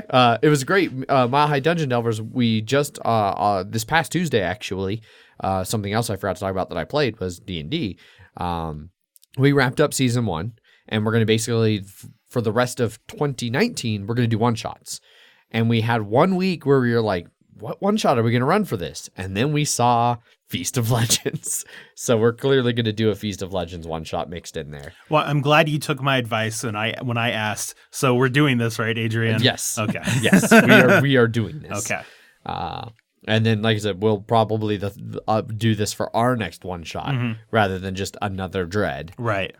We'll push another Dread further off down the road. But yeah. So Mile High Game Guys and Mile High Dungeon Delvers will each have their own Feast of Legends one-shot at some point in the rest of the year. At some point in 2019, you'll get 2 more Feast of Legends one-shots because I can't not do a Wendy's themed fucking one-shot. I just love, so I'm looking at this one, the Order of the Spicy Chicken Sandwich is like a heat warrior. I love level 2, Crunch. Your skin hardens to help protect you from enemy assaults.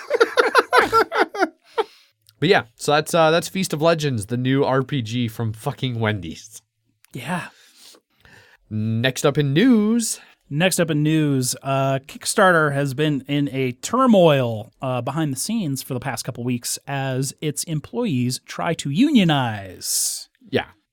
So the main thing we're going to link here, and there's just a ton of information on this. I highly encourage you, if you want to look more into the situation, to actually take some time and research, because it is one of those things where there's different sides, and there have been former employees of Kickstarter who've come out in defense of them, creators who've come out in defense of them. There's also been a whole lot not in defense of them, which is the main thing that we have linked here, which is an article over on currentaffairs.org, where basically the whole thing that started it off is a couple employees who were leading the charge to unionize got fired. Kickstarter maintains that they had been building a case to fire them for a while. It just, in a big corporate world, takes a little while to build all the evidence and everything that, like, hey, we can terminate this person. So Kickstarter says they had cause. The people say, their cause was that we were unionizing. They wanted to get rid of us. There's been a bunch of back and forth between all of that. Well, this currentaffairs.org group, they run a Kickstarter for their online journalism thing that they do here, and they're partnered with some other similar style online newspapers essentially. And so they reach out to Kickstarter. I'm like, hey, all of us together have raised millions of dollars on your platform. We're concerned about this. And Kickstarter's reply to them was basically like, no, we don't care. Yeah, Kickstarter said that it was poor performance that they had fired these union organizers for. Yeah. That the union would turn workplace relations inherently adversarial, and it doesn't reflect who we are as a company to make a union here. But if people want to make a union, that's who they are as a company now. They're a union. Yeah. So I didn't see anywhere where they actually posted Kickstarter's response. It was a statement that Kickstarter sent to them, that they wanted to be an official response, which they summed up that it stood by its decision to fire the organizers and that it would dispatch lawyers to fight their claims that they were fired over the union. Because, that is something you're not legally allowed to do. You can't fire people for unionizing. It just turns out it's really, really hard to prove that your boss fired you for unionizing and not one of the thousands of other things that companies can fire you for at legally, a fucking whim. Yeah. There's such a lack of worker protections in this country. Second, they said that it talked about that they would not voluntarily recognize a union, even if the vast majority of workers signed in support of one. And 3, they would not pledge to remain neutral on unionization and that they would continue to actively oppose unionization. We don't often get very political on the show, directly. But I feel like it's no surprise to anybody that we at least lean left. For me personally, I am very, very pro worker rights. So unions are something I'm, despite being raised to the contrary, my dad's fiercely anti-union, and somehow I was able to kind of not let that seep in too much. And I think it's important for workers to work together and, stand together against, especially in big corporations that make millions and millions and millions of dollars, fucking pay your people and give them benefits. I like that you say millions and millions and not billions and billions or trillions and trillions of dollars. Millions and millions is where it really starts to kick in. Okay. Anything above that. Because, technically billions are just thousands of millions. I understand that, but I just liked your wording. It was just we're hold them hostage for 1 million. That's immediately what came to mind as soon as you said that. $100 billion. Yes. Yeah. Yes. Which at this point is starting to become laughable. Right. So we're still going to do Kickstarter coverages. Mm-hmm. We're going to still do a Kickstarter section. And it's one of those things part of me, wants to be well, no, fuck you, Kickstarter. I'm not backing anything. I'm not doing anything. But I also think that unfortunately, Kickstarter does provide a fairly valuable service for game creators trying to get their games made. Exactly, yeah. And also, I don't think it's and it's a valuable pre-order system. So it's a very valuable pre-order system. So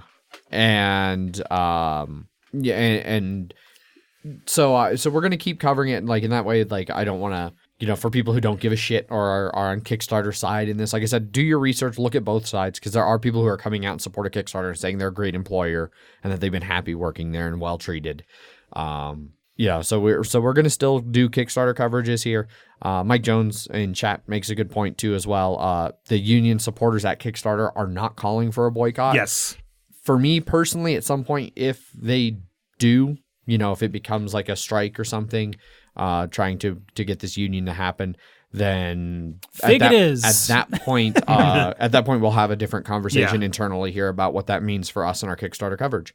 But that's kind of we've been slow boiling on this thing. This all started to break a month ago. We had talking about it when it broke, and we were like, let's give it some time. Yeah. And now's the time. Now's the time, yeah. So I don't know if either of you have anything else you want to say as far as your personal side of things or how you feel, since I kind of brought some of my personal politics into it.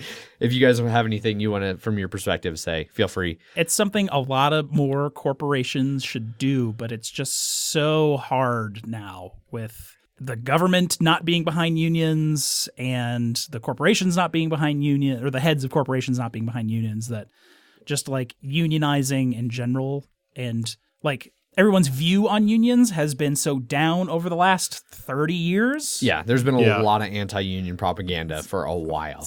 Probably since 70s, somewhere in there. There was some acts passed back, I think, in like 81 that made it a lot harder to do unionizing. Yeah, so it's fucked. It's fucked, yeah. I mean, I've gone through anti-union or not anti-union training at Target, but what did they call it? But it was that. Yeah, it was like, if you ever see unionizing happening, let someone know. And I'm sure someone has been trained on what to do with that information as it goes up higher. Like, They pull out their katana. I mean, I've seen it firsthand. Oh, I'm sure. Yeah. Megan came home one day after a training she had to do at the hospital. She works at a nonprofit hospital, and even there, at a nonprofit, non-corporate hospital, she had to go through an anti-union training. And she came back and was just like, the inaccuracies. Yes. Just all the it was just like, inaccuracies. you're just paying them to do something you can do on your own already. Yeah. Like, it's So like, you I'm just surprised it's just like, you don't have people there who be like, these are great points. Yeah. It's like, oh, that's what I should be doing when I'm doing a union. I need to do these things so that because I don't know how to start a union. Let's look, because they're telling you what not to do, but they're also telling you what to do. yeah. It's one of those things where it's like, obviously, in a perfect world, unions wouldn't be needed because people would be fairly compensated and all that stuff. I mean, that's why we have 5-day, 40-hour work weeks. Yeah. Like, and it's why I refuse to work on Labor Day if I can do anything at all to avoid it. Like, that's a holiday in representation of the lives that were lost to get fair working rights in this country. Coal miners were chemical bombed by airplanes. Yeah. So, yeah. No, it's better now. They're not chemical bombing us from airplanes anymore, but that we was know World War I era. But yeah. But yeah, it's a necessity. So. Yeah. But story developing. Yeah. We'll keep you updated if anything more comes along. Like I said, if workers start to call for boycotts of Kickstarter and if things really escalate, then we'll address that later. But for now, we will continue Kickstarter coverage. So yeah. Video game companies are having hard times on Kickstarter right now. Yeah. Oh, yeah. Everspace 2 is trying to kickstart their new game, but there's been so much with people like, I have been bought out by Epic Game Store. You can't get a Steam key for a year, even though in our campaign you said you could. Now people are just like, nope, not kickstarting video games anymore. Yeah. Sorry. Well, especially because like for Shenmue and whatnot, that was like years after it too. Yeah. So like they didn't even know Epic Store was a thing really when they made it. When they made it. Yeah. So another reason to hate Epic Store. Yeah. All right, just what I needed. More like kick suck. Right on. So we're done with the Kickstarter stuff. Indeed. And moving on to the next bit of news. Shocking no one, Wingspan is coming out with an expansion. Indeed. And the price is going up. I missed that part of all of this. That might not be in the specific article you have, but it would be a good time to talk about both these news items. Okay.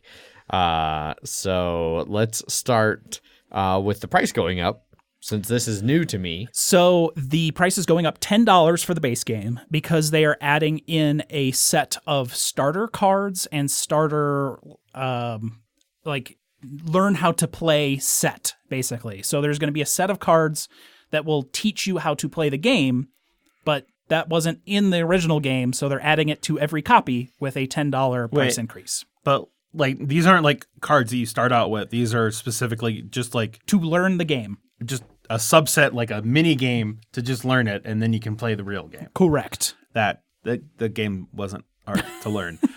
It's one of the lightest, easiest games I've learned in a very long time. And it is I don't know about even that, but easier now with this new set. I could understand if it was like, hey, here's like everybody gets sort of like the same cards to start off with, so you can build something. Because I definitely remember some people getting cards in the beginning that really worked well together as other ones didn't. But if it's just a how to learn deck. They call it a Swift Start Pack, 4 guides, 10 new cards to aid new players.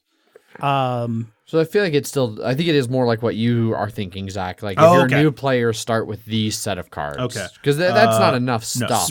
Swift Start promo pack. First round walkthrough guides, specific new bird cards to use with them. This increases the price of Wingspan to $60. Yeah. It's still silly that you don't need that, but it's yeah.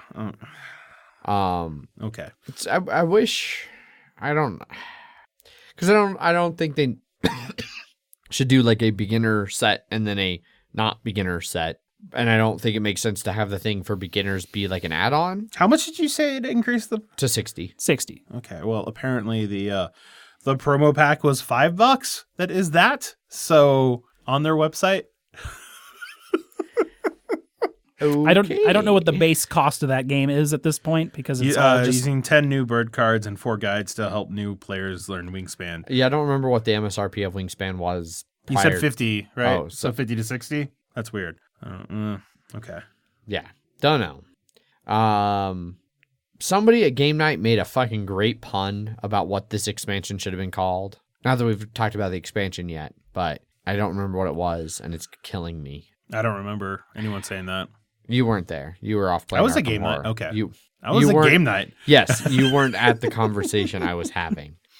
But anyway, the expansion, the European expansion that adds European birds that are actually mixed in. For whatever reason, I had thought that these cards were going to be separate cards, like the Race for the Galaxy expansions that are like use this for this, or the Evolution games that are like play this base game with this expansion, and then you can only play this game. And I thought it was very standalone. Yeah. So I'm glad to hear at least that it's not that you shuffle everything together. You do? Yes. See, because I just heard that it wasn't. That it was I thought it was standalone. See? Yeah. Which made it sound a lot worse to me. Right. But no, this one's supposed to add a more endgame or round end abilities, more player interaction. So player interaction. More eggs, so you don't actually run out of eggs anymore. Yeah, purple eggs. Yeah, a different color egg at least. And then some birds that benefit from excess resources and stuff.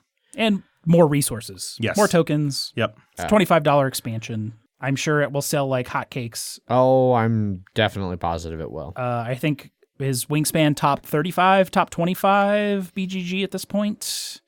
I'm sure I can find out here. Number 33 all time overall. Yeah. So pre-orders go live in a month from recording date because it's October 6th. It goes live November 6th. Yep. Unfortunately for me, this is too late. I think for all of us, it's sort of just like here. I mean, if somebody brought it, I may be like, yeah, I'll try it. But yeah. This was certainly not a game I was looking for more of, or that I felt like it was an expansion away from being good. So yeah. But I hope it works well for the people that enjoy the game. So sure. They're going to have neoprene playmats as well now. Nice. Okay. Oh, they were like folded ones before, right? Yeah, they were just folded boards. Yeah. Right on. So yeah, that's the Wingspan expansion and the updated price and new beginner promo thing that's now being added in. Next up and last up on news. Last up on news, at Shucks this week, Isaac Childress of Gloomhaven fame announced a new version of Gloomhaven called Gloomhaven Subtitle. It's not actually subtitle. It is an as of yet unnamed, but I do like that he put subtitle on the image he released. To be like, there's gonna be one. There's gonna be a name. It's an easier, accessible, non-$130 version of Gloomhaven. It's going to have 26 scenarios. 24 scenarios, $40 to $50 a box. Yep. Basically, he said he's trying to make the barrier to entry as low as possible for Gloomhaven, which I think is fucking awesome. Yeah, that's great. I think they were trying to figure out, like, it's still probably going to be a pretty big box because you do need all the, like, dungeon tiles. Yeah. They were experimenting with, like, a large size, like, almost coloring book sized book that you would be able to flip, and that would be your dungeon. Oh, Ooh, like I've seen things like that. Stuffed Fables and those sort of things. Yeah. So you wouldn't have to have all the tiles and things like that. I think maybe they experimented like, let's just use tiles instead of having this like oversized coloring book, because the box would be huge, but only for the purpose of fitting that book. Yeah. It's also going to add 4 new characters too. 4 new classes. Yep. They look cool. A Red Guard, a Hatchet, which is like a range damage, a Necromancer, and a Demolitionist. Who looks like Iron Man. He really does, yeah. Yeah, Gloomhaven must go weird places, because I don't remember anything like this. But yeah, more Gloomhaven, different Gloomhaven. Apparently everything in this is going to be compatible with base Gloomhaven, so these classes you can use. So really, so it's just sort of a mini expansion that's a mini standalone expansion. Yeah. Well, and this is one of those things that's only going to benefit everyone. Yes. Like for people who couldn't quite get into the full Gloomhaven, they'll have this more accessible version. For Isaac, there's going to be a lot of people who get into this accessible version and they're like, oh, holy shit, I love Gloomhaven. Let me go ahead and drop the money on the full experience. Plus, especially for the people from it. Yeah, that look at that and they're like, oh, that is like $130. However many scenario campaign, there's like, is that too much? Yeah, right. This is great to be sort of a... I don't think we've even played in our campaign as many scenarios that are in this. Oh, no. Right. Not at all. 24 scenarios in a $40 to $50 game is great. Yeah. Maybe I'll actually get to play this version of Gloomhaven. Maybe we will. Maybe point. we'll just get... Right on. So that's the Gloomhaven accessible version that we'll have a full name for at some point in the future. Indeed. And that's it for news. Yep. Wraps up news. Moving on over to Kickstarters. First up in Kickstarters this week, we have 1565 St. Elmo's Pay, The Great Siege of Malta.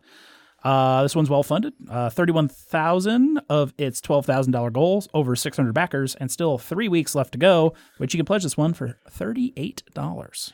Yeah, so this is a 1 to 2 player, 30 to 40 minute card game. Non-collectible, to be specific. Before I dive too much into the game, I do want to, while it's fresh in my mind, the thing that immediately jumped out to me about this is I'm pretty sure this is like one of the opening battles in like Age of Empires 3. Like the tutorial battle is, I think, the Siege of Malta. Okay.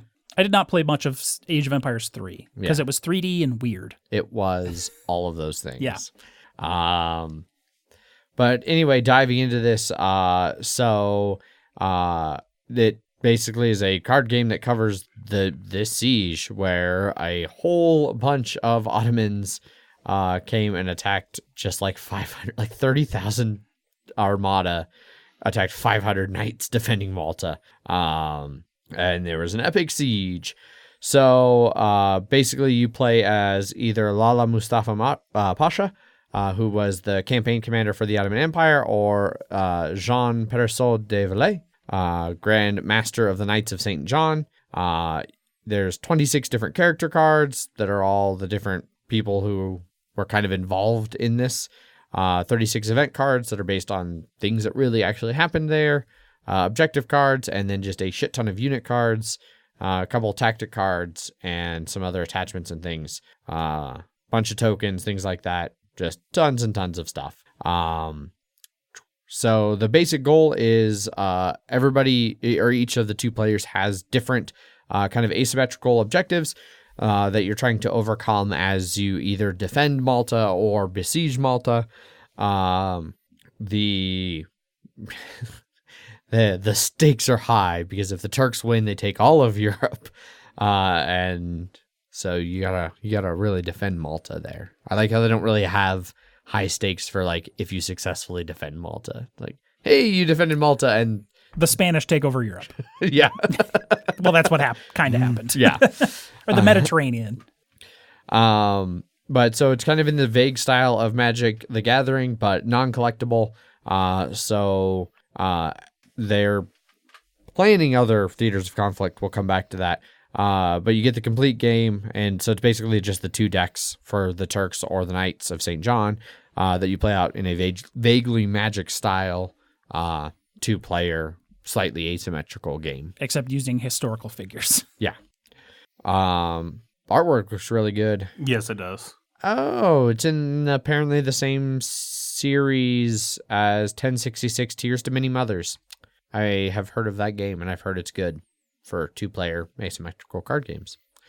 Well, that's what this one is too. So. Yeah. So I didn't realize this was another one. I didn't realize that series already existed because earlier they do talk about that other theaters of conflict will appear in future standalone sets. But there are rules to combine them if you want to just make up weird ahistorical shit. Anachrony. Yeah. Yeah. Like they say here, the Knights of St. John from 1565 could battle the Saxons from 1066, for example. I feel like the Knights would win in real life. I mean, you'd think that, but Yeah. Who had guns? Yeah. I don't think... the Knights definitely had at least muskets. Arquebus. Arquebus, yes. So each round in 1565, players take turns playing cards and building their armies by deploying units, characters, tactics, detachments, and events, all based on historical figures, weapons, and occurrences that happened during the siege. There's like 3 different fronts that you're deploying these on. Yeah. You must also defeat a variety of historical objectives that the leaders had to conquer on their way to Malta, such as raiding territories, mustering war machines before the siege. It's fought over the 3 frontiers that Jeff just mentioned there, Burgu, Sanglia, and St. Elmo. Players compete for frontiers by trying to inflict damage on each one. Careful hand management is required for victory, and the first player to claim 2 frontiers wins the game. So, yeah, I don't know. Sounds kind of interesting. I've never really liked Magic, so I don't know, like it being kind of Magic-based gameplay. Meh. I do really like the art. The art is very well done. The cards look good. I'm not sure, like, the iconography, like, having not played the game and not really read through a rule book for it, I don't know how well it lines up, but they are at least very clear cards, I feel like. There is clearly flintlocks for rifles in this, so we are past arquebus at this point. Guns are a thing. Yes, guns are a thing. And cannons. Yeah. Whoa, that was not what I want to do with that. Yeah. They're blasting through a couple, they've at least hit their we-funded stretch goal. I don't think they've quite hit their other ones. Or if they have, they haven't marked them. Yeah. Oh, yeah, they've laid through a bunch of them. Yeah. They just haven't marked them as such. Correct, yeah. You've unlocked the 31,000 Alone Swordsman. Ooh. Who knows what that means? I'm sure it's just more cards. Yeah. Maltese Women and Children is an awesome card art of a girl about to smash somebody's face with a rock. The civilians assisted with the defense and the siege quite significantly and took a lot of losses. Turns out, when your city is under siege from a foreign army, most people don't just sit in their huts or houses or whatever, and let the soldiers deal with it. Yeah. You don't tell me what to do. Everybody kind of fights. Yeah. I say she's about to smash face. There's no sign that there's actually a face that's about to be smashed, but just the look on her face and the way she's holding a rock. Maybe she's just like, I really fucking hate this rock, and I just can't wait to destroy it. Yeah, see, I feel like that'd be like the rock would be in front, like, fucking rock. No, but it's like, fuck you, rock. Ugh. Fuck you. I guess, maybe. But yeah, that's 1565 St. Elmo's Play. Last up on Kickstarter today, we have Reaper Bones, number infinity, also known as 5. It's weirdly funded at only $1.54 million of its laughable $30,000 goal, with just under 13,000 backers and just over 3 weeks. You can pledge right now for $120 in its either 11th or 12th wave. Yeah. Which the first wave starts in April 2021. Yes. I'm being told by Ant that wave 1 sold out in 13 minutes. Wave 2 sold out in 35 minutes. I'm in wave 7. Ant, I think, is in wave 5? I can't remember. They're sold through wave 11, and probably by the time people hear this, wave 12 or more. Yeah. Ant got wave 3. Sorry. Yeah, so I don't know how much I need to really say about the Reaper Bones. If you don't know what it is, it's a fuckload of miniatures. Yeah, it's a shit ton of miniatures. This one is Escape from Pizza Dungeon, which initially really threw me off. I was like, there's no way I'm pledging for something that's Escape from Pizza Dungeon. Just because, like, what the fuck? Yeah. But turns out it's just a lot of, aside from like this really awesome Pizza Dungeon image, it's just a lot of different minis for like D&D and things. They've got a little roadmap of all of the different things that they're trying to unlock. But like as you get down into things, they're pretty standard D&D style, like fantasy minis. There's nothing really like Pizza Dungeon-y, like nothing so campy. Like No. I was expecting like really awkward, weird shit when I saw Pizza Dungeon. Nope. All you got is that Pizza Dungeon Dragon and a dire cabbage. Yeah. Looks to be right now. So. But yeah, I just got my Reaper Bones 4 that I finally found a good deal on eBay for, and I'm very excited about it. And I also immediately pledged for 5 because I need more D&D minis in my life as D&D consumes more and more of my life. They have a just shit ton of add-ons. Yeah. For like an extra $50 here, an extra $14 there. Like this big dragon thing, this big troll bridge, this war mammoth, these fantasy dinosaurs that look like bipedal dinosaurs in armor. I mean, it's not no for Blood Bowl minis, but They do have some ridiculous shit, like scrolling through here, there's a dragon wolf. It's just like, it's a wolf with dragon wings. they have a bunch of, they call it the Daimyo collection. It's a bunch of Asian-themed Oni and weapons and samurai and Yeah. that sort of Some of them Far are vaguely East. dinosaurs. Yeah, Pizza Dungeon. Yes.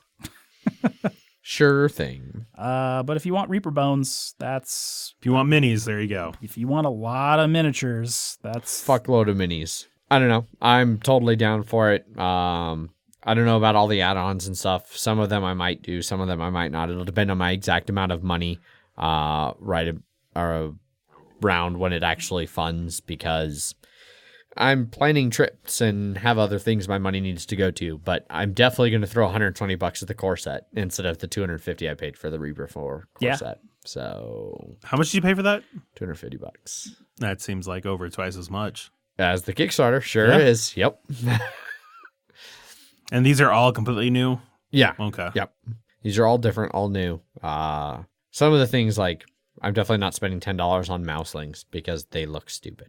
They're big chibi mice. Fuck that. Chibi and mice. No. Not going for me. We'll find out in 2 or 3 years when yours actually shows up. No, mine will be here in 2020. Just a couple months later in 2020. I believe there's been some delays from time to time on these. I don't know. Ant, was yours delayed? Well, we'll never know. I'm sure we will shortly. That wraps up Kickstarters with Reaper Bones. I'm not going to keep just randomly scrolling through all of the mini. There's a lot. Yeah. 3 was delayed, 4 was not. Haha. So they've fixed their delays. Once. They will never happen again. Yeah. It'll be new delays this time. Yeah. So that's it for Kickstarters. So all done with that. Brings us over to Jeff's favorite part of the show, listener feedback. Starting with Emails at milehighgameguys.com. Our first email is from Lance, titled Broncos for Adrian. Congratulations on your not possible to have a winless season today, by the way. I know. Yeah. I completely forgot to talk about it, mostly because this was like one of my busiest fucking weeks at work that I've ever had, both Saturday and today. And we were only running 3 main machines today. And 30 minutes before the Broncos game started, one of those 3 machines went down hard. So I spent most of the Broncos game in the factory working on that machine, while the Broncos apparently won their first game. Hooray! So maybe you just shouldn't watch them. And that's then they'll exactly do what Megan said. She said, well, maybe you should work during Broncos games and not slack off. It's like, oh, you're not wrong. So this email is in reference to some sort of alliterative quarterback. Suck for Luck. Suck for Luck. Because then the Colts... The Colts to get Andrew Luck, yeah. So Lance's email. How about any of these? I know they are not the most creative, and feel free to only use 1 to 3 that you deem halfway decent. Lusa for Tua. I don't know who that is. I don't know who any of these people are. Yeah. Tago Velocia for... Or for Lusa. For Lusa. Tago Veluza yep. for Tago... Veloa. Yeah. Hey, there was a pronunciation there. Losert for Herbert. Bustin' for Justin. Fake for Jake. Flake for Jake. Break for Jake. Psalm for From. Groan for... I guess it must be From. From, yeah. Psalm for... From. It doesn't make sense that those are the two Groan things. for From. Treason for Eason. Suckies for Montes. Suckaz for Montez? Yeah, it's got to be Suckaz for Montez. I kind of want to lose for Tua, and I'm being unfairly biased here because, first of all, Tua is one of the only ones of those who I actually have heard of, and two, Paul seemed to think he was like the greatest thing ever because he plays for Alabama, which, of course, Paul's an Alabama yes. fan. 100% of that team just goes into the NFL and is the greatest of all time. All those famous Alabama players. Yeah. So I'm going to go for Lusa for Tua. Okay. I think now we have, unfortunately, I got to assume the Dolphins lost because the Dolphins are even worse than the Broncos, amazingly enough. But that puts them in lead for first. Dolphins. The Dolphins, I don't think have played yet, or they have not. They're 0-4. Yeah, so they haven't played yet. Okay, maybe they're are they the Monday night game? What the fuck are the Dolphins? They are no, I think they had a bye week. Oh, yeah. Oh, that's real unfortunate for them to already have a bye week. Yeah, they'll be playing the Redskins. I don't know how the Redskins have been. I haven't been following nearly enough. Turns out working all day Sundays makes it hard to follow the NFL. Well, it'll be the 0-5 Redskins versus the 0-4 Miami Dolphins. Someone's winning a game, or they're both going to tie. Someone's climbing the ratings. The rankings. There we go. Sure. That's a thing that's happening. Yep. Yeah. Next email. This is from Alex from France, titled Nickelback. Hey guys, earlier today I found a tweet from Soviet Soldiers Dancing, and it used as music a part of How You Remind Me from Nickelback. And I realized I had already heard a piece from them, so I tried to check on YouTube, and I found another one quite good, and a third. Oh my god, I too enjoy listening to Nickelback songs. # Team Nickelback, # Team Adrian. I want this to end. I think he just copies and pastes the lyrics here for a while. Come after me if you want. I'm ready. Hey, I live in a country that has the rooster as our emblem. The only animal who sings with both feet in the shit, as said a famous French comedian. Regarding the actual field of the show, I don't have the list under my eyes, but as others said on Slack, I was surprised to see so heavy a list from Jeff for the top 10 games I should have played by now. I've enjoyed the streams of the episodes recording, even though I'll almost always choose to sleep instead of watching them live. Thankfully, there's YouTube. Regarding board games, dry period recently. Arkham Horror, the LCG, is still my most frequently played game, and I keep struggling to play heavy games multiplayer. I may yet soon pre-order a few 18XX, 18 Mechs, and 1817 from AAG, 1824 from FLGS. I passed on the Kickstarter, and or 1830 and 1844, 1854 from Lookout. I also have Roads and Boats in my shopping cart as a heavy solo game. I may also try to go into solo war games territory. War games designed specifically for solo player, not multiplayer. War games in which you play both sides. That would seem hard. Yeah. I have just received and tried Maquis, a solo-only game in which you try to accomplish missions for the French resistance during World War II. The designer is Jake Staines, who handles the channel Dining Table Print and Play on YouTube, channel focused on techniques for print and play games.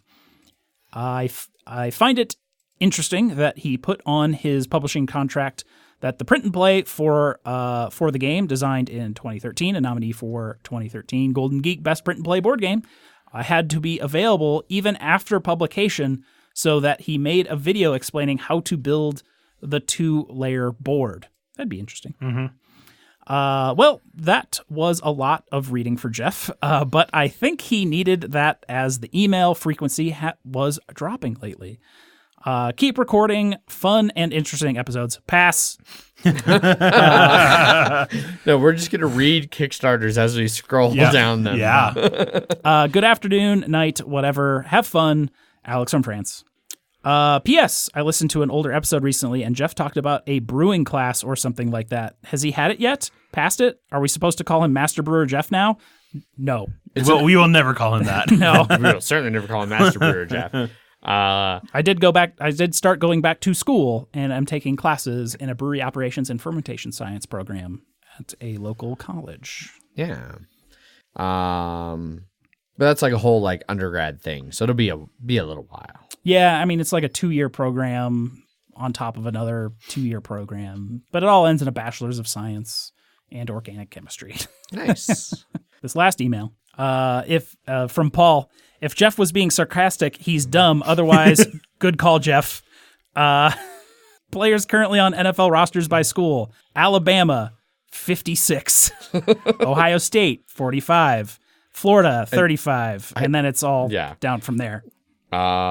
I'm disappointed to not see Purdue higher on the list. As in, on the list. I think this is top 20, maybe 15. I don't know.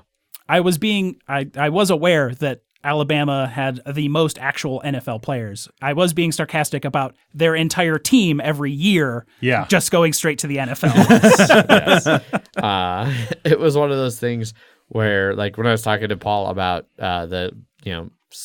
Lusa for Tua, and he mentioned it was the only thing that Alabama has never really been good at was a quarterback, and it's like their coach got bored, was like, let's have a good quarterback now, and now they do. And I'm sure Paul is happy that Clemson is half as many as Alabama. Yes.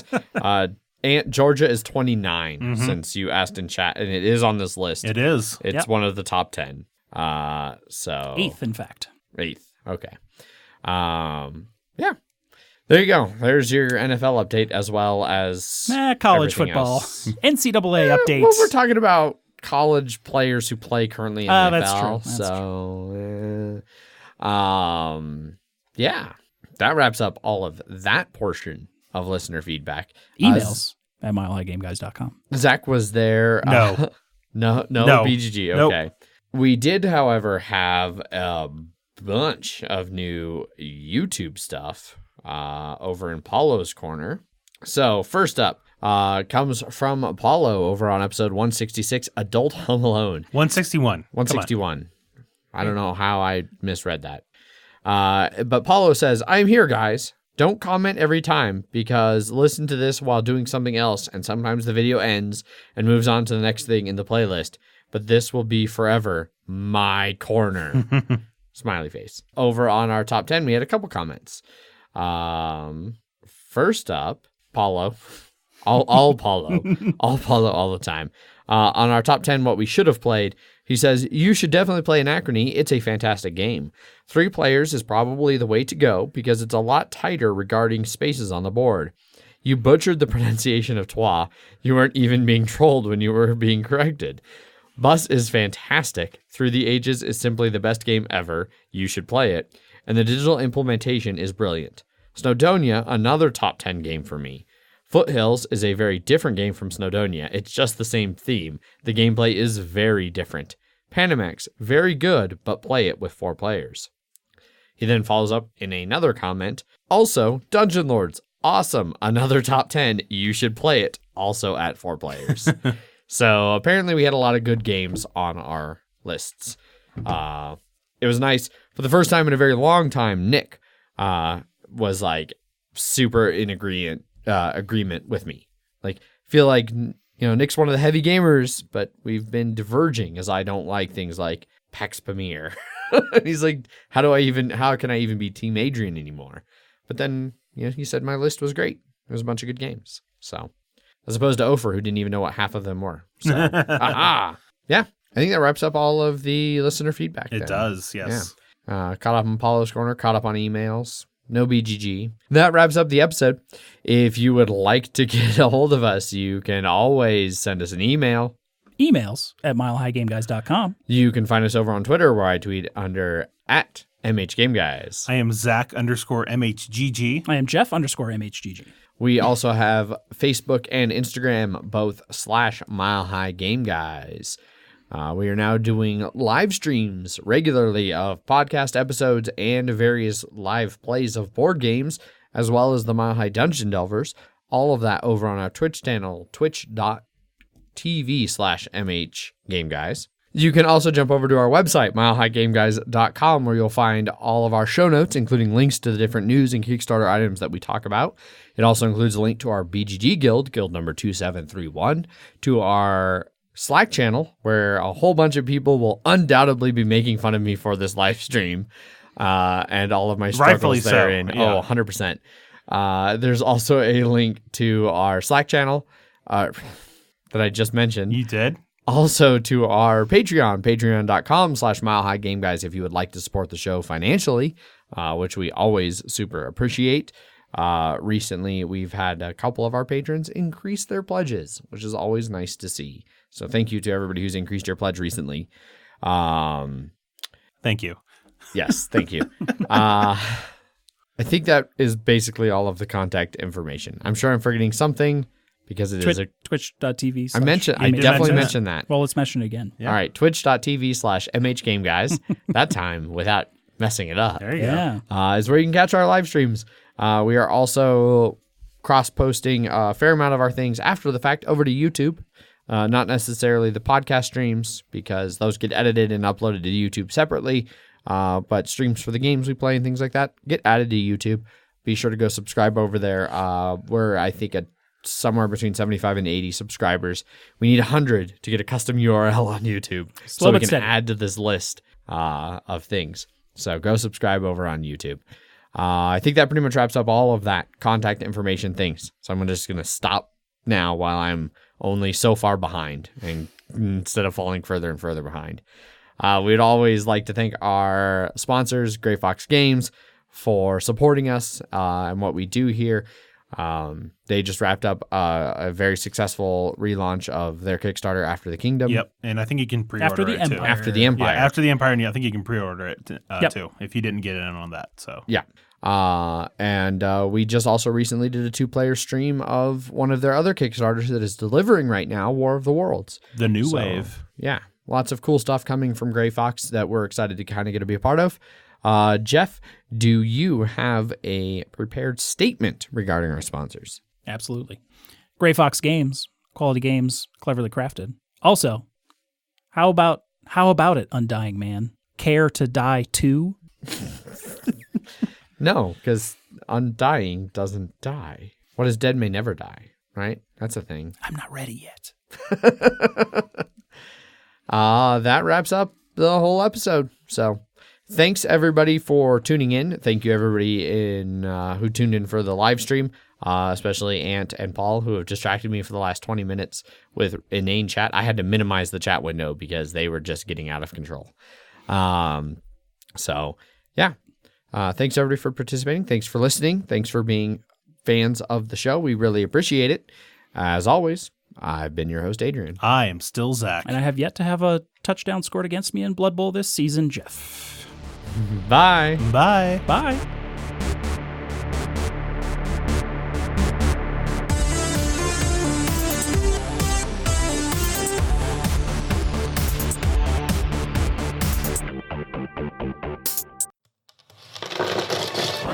Media, where we all bring something to the table.